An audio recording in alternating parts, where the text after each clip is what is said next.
Welcome back. Well, Ben, I'm wearing yellow right now in honor of Jake Sunshine Sanders. Jake played football for the Darby Tigers. Really was the epitome of a great teammate, friend, and person.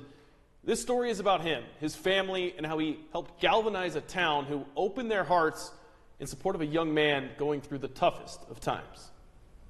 It's his whole world being a Darby Tiger. You know, being a Darby Tiger is everything to him. He's proud of Darby. Jake Sanders loved being a Darby Tiger. He enjoyed putting on his 61 uniform, and he loved going out on Friday nights and playing football with his teammates. He was just always there for everyone and positive. He was one of the best teammates you could ask for. Always putting a smile on everybody else's face and always caring about everybody else before him. Jake, better known as Sunshine for his long blonde hair, hasn't played for Darby in 2 years, but he certainly left an impression. He was kind to the freshmen, and you don't get that with all the seniors. You know, some of them want to intimidate them, and Jake wasn't like that. He was an intimidator on the football field, but to his teammates, he cared about them, and he was there for them when they needed him.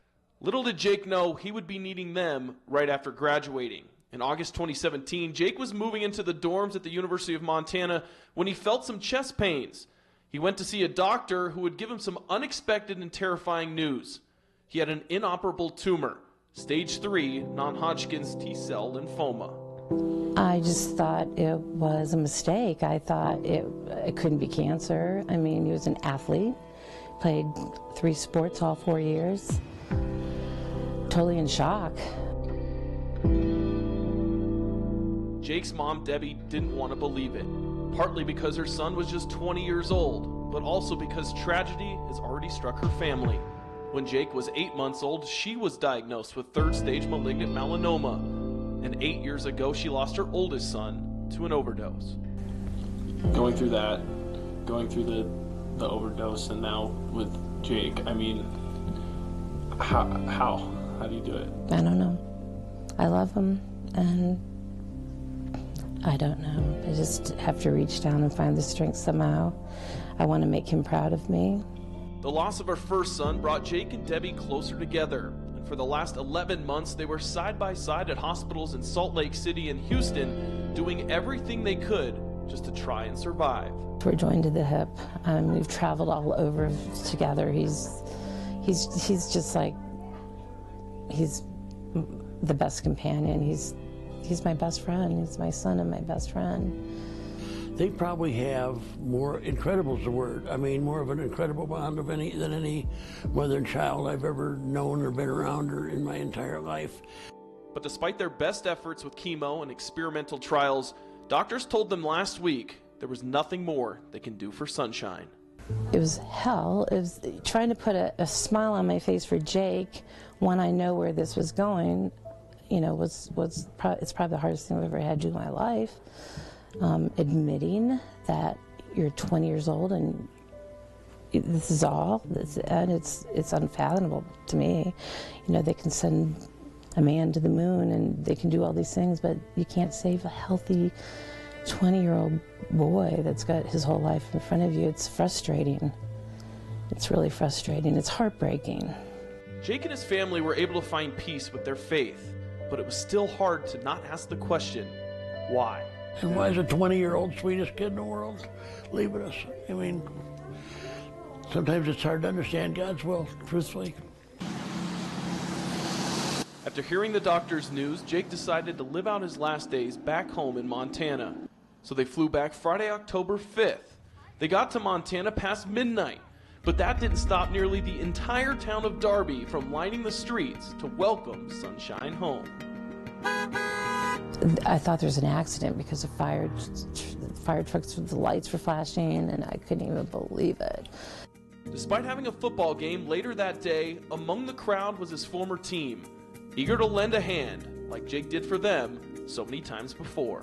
We headed up there, we helped him through the ambulance, got him all set up, and it was really cool because we haven't seen him for months, and we just heard about him, but it was really cool to help him through this. The football team carried him out of the ambulance into the house, and I have some video of that I'll probably watch it every day for the rest of my life. The look on his face, he was just, you know, in awe, you know, just in disbelief.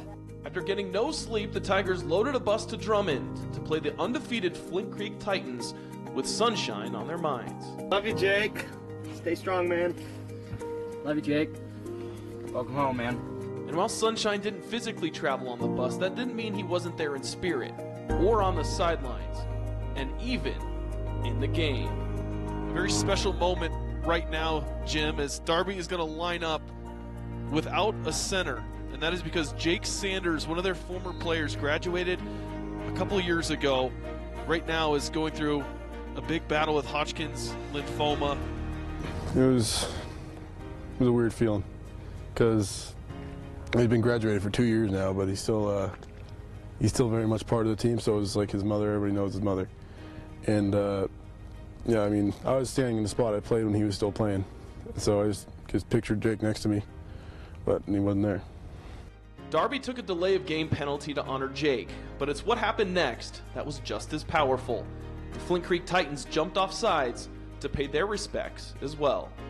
As both teams are going to embrace to honor Jake Sanders. And it's pretty special that they wanted to give us high fives and hugs and everything, saying thank you and sorry. Emotional, definitely emotional. You know, seeing what Flint Creek did for this small community, you know, that far away, it was definitely was touching, and I touched them. I mean, you know, there's tears on both sides of the ball, so you know, it was emotional, definitely. The support for Jake didn't end with the football team. Messages found all over town as the community rallied behind Sunshine. You make me happy when skies are gray. You'll never know, dear, how much I love you. So for our sunshine we'll play. I will tell you that this little town of Darby, Montana came together like nobody I've ever seen before. I mean, the emotion, the outpouring of love, the affection, the kindness, and it's just been an amazing outpouring of love. Knowing that we had this community behind us, we could not have done this if it was just the two of us. And it certainly wasn't just the two of them. The Sanders home filled with friends and family, everyone enjoying their last moments with Sunshine, but knowing the end was near.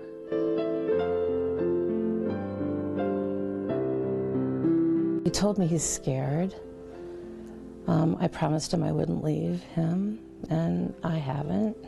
And it's not, this is not natural.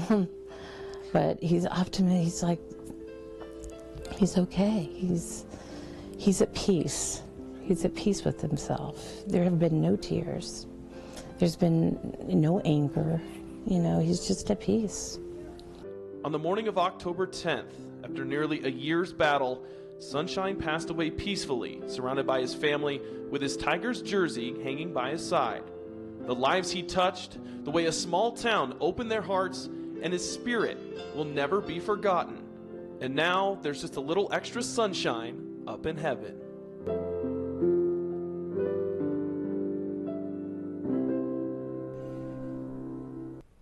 The Tigers are going to retire Jake's 61 jersey at their game tomorrow, and after the game they're going to turn the lights off at the stadium and light Chinese lanterns in his honor. From all of us in the SWX family, our thoughts and prayers are with the Sanders family.